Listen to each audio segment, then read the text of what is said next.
ಸಂಕ್ಷಿಪ್ತ ಶ್ರೀ ಸಾಯಿ ಸಚ್ಚರಿತೆ 22ನೇ ಅಧ್ಯಾಯ. ಶ್ರೀ ಗುರುಭ್ಯೋ ನಮಃ. ಭಗವಂತನ ರೂಪ ಲಕ್ಷಣಗಳನ್ನು ವರ್ಣಿಸುವುದು ಆಕಾಶದಲ್ಲಿ ತಾರೆಗಳನ್ನು ಎಣಿಸಿದಷ್ಟೇ ಅಸಾಧ್ಯ ಕೆಲಸ. 1000 ನಾಲಿಗೆಯ ಆದಿಶೇಷನಿಗೂ ಇದು ಸಾಧ್ಯವಿಲ್ಲ. ಈ ಜೀವನದ ಗುರಿಯೇ ಪರಮಾತ್ಮನ ಧ್ಯಾನ. ಕೃಷ್ಣ ಪಕ್ಷದಲ್ಲಿ ಚಂದ್ರನು ದಿನದಿನಕ್ಕೆ ಕಳೆಗುಂದಿ ಅಮಾವಾಸ್ಯೆಯ ದಿನ ಕಣ್ಮರೆಯಾಗುತ್ತಾನೆ. ನಂತರ ಶುಕ್ಲ ಪಕ್ಷದ ಆರಂಭ. ದಿನದಿನವೂ ಚಂದ್ರನ ಪ್ರಭೆ ಹೆಚ್ಚಾಗತೊಡಗುತ್ತದೆ. ಶ್ರೀ ಸಾಯಿನಾಥರ ಭಾವಚಿತ್ರವನ್ನು ಗಮನವಿಟ್ಟು ನೋಡೋಣ. ಬಲಗಾಲಿನ ಹೆಬ್ಬೆರಳಿನ ಮೇಲೆ ಎಡಗೈ ತೋರು ಬೆರಳು ಹಾಗೂ ಮಧ್ಯದ ಬೆರಳು ಇಟ್ಟುಕೊಂಡಿದ್ದಾರೆ. ಅವರ ಸಂದೇಶ ಹೀಗಿದೆ: ನೀವು ನನ್ನನ್ನು ಅರಿಯಬೇಕಾದರೆ ಮೊದಲು ನಾನು ನನ್ನದು ಎಂಬಿ ಭಾವನೆಗಳನ್ನು ತೊರೆಯಿರಿ.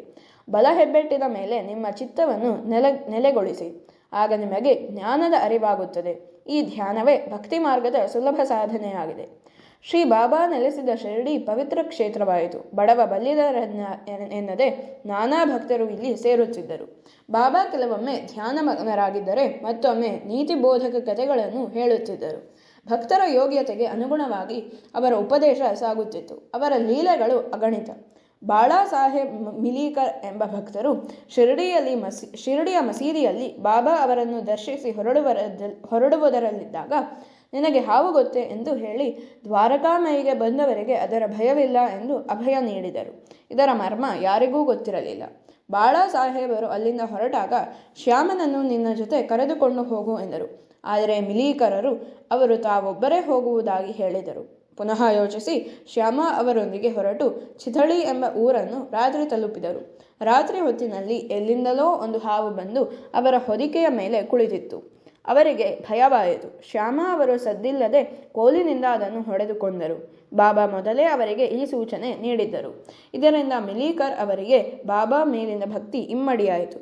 ಬಾಪು ಸಾಹೇಬ್ ಬೂಟಿ ಅವರಿಗೆ ಒಂದು ದಿನ ಖ್ಯಾತ ಜ್ಯೋತಿಷಿಯೊಬ್ಬರು, ಈ ದಿನ ನಿಮಗೆ ಅಪಮೃತ್ಯುವಿದೆ ಎಂದರು. ಇದರಿಂದ ವ್ಯಾಕುಲರಾದ ಅವರು ಬಾಬಾ ಅವರ ಮೊರೆ ಹೊಕ್ಕರು.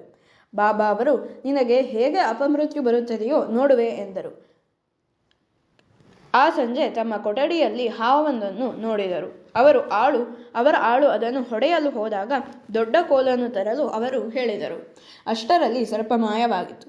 ಬಾಬಾ ಹೀಗೆ ಬಂದ ಅಪಮೃತ್ಯುವನ್ನು ಪರಿಹರಿಸಿದ್ದರು. ವಾತರೋಗ ಪೀಡಿತರಾದ ಅಮೀರ್ ಶಕ್ಕರ್ ಎಂಬಾತನು ಬಾಬಾ ಅವರ ಬಳಿ ರೋಗ ಪರಿಹಾರಕ್ಕೆ ಬಂದನು. ಆತನನ್ನು ಚಾವಡಿಯಲ್ಲಿ ತಂಗುವಂತೆ ಬಾಬಾ ಹೇಳಿದ್ದರು. ಅದೇನು ಅಷ್ಟು ಆರೋಗ್ಯಕರ ಸ್ಥಳವಾಗಿರಲಿಲ್ಲ. ಬಾಬಾ ಪ್ರತಿ ರಾತ್ರಿ ಅಲ್ಲೇ ಮಲಗುತ್ತಿದ್ದರು. ಅಮೀರ್ ಶಕ್ಕರರಿಗೆ ಮಸೀದಿಯೊಳಗೆ ಬರಲು ಬಿಡಲಿಲ್ಲ. ಹೀಗೆ 9 ತಿಂಗಳು ಕಳೆದು ಹೋಯಿತು. ಅವರಿಗೆ ಬೇಸರವಾಗಿ ಶಿರಡಿಯನ್ನು ಬಿಟ್ಟು ಕೋಪರ್ಗಾಂವ್ನ ಛತ್ರವೊಂದರಲ್ಲಿ ತಂಗಿದ್ದರು. ಅಲ್ಲಿ ಅವರಿಗೆ ಫಕೀರನೊಬ್ಬನು ಕಂಡನು. ಸಾಯುವುದರಲ್ಲಿದ್ದ ಅವನು ನೀರು ನೀರು ಎಂದು ಕೂಗಿಕೊಂಡನು. ಅವರು ನೀರು ಕುಡಿಯಲು ನೀಡಿದರು. ಆ ಮುದಿ ಫಕೀರನು ನೀರು ಕುಡಿದು ಮರಣ ಹೊಂದಿದನು.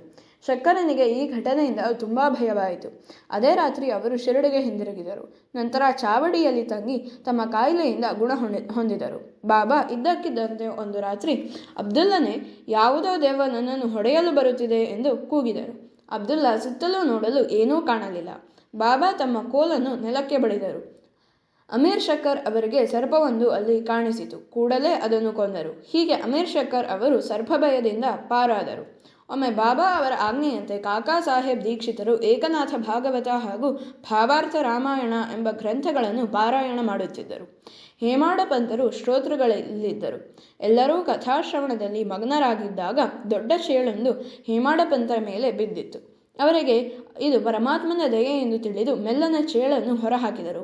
ಇನ್ನೊಮ್ಮೆ ದೀಕ್ಷಿತ್ ವಾಡೆಯ ಪಕ್ಕದಲ್ಲಿ ಸರ್ಪವು ಸುತ್ತಿಕೊಂಡು ಕುಳಿತಿತ್ತು. ಆದರೆ ತಕ್ಷಣ ಮಾಯವಾಯಿತು. ಹೀಗೆ ಭಕ್ತರನ್ನು ಅಯಾಚಿತವಾಗಿ ಬಾಬಾ ಅವರು ಆಪತ್ತಿನಿಂದ ಪಾರು ಮಾಡುತ್ತಿದ್ದರು. ಭಗವಂತನು ಎಲ್ಲ ಜೀವಿಗಳಲ್ಲೂ ಇದ್ದಾನೆ.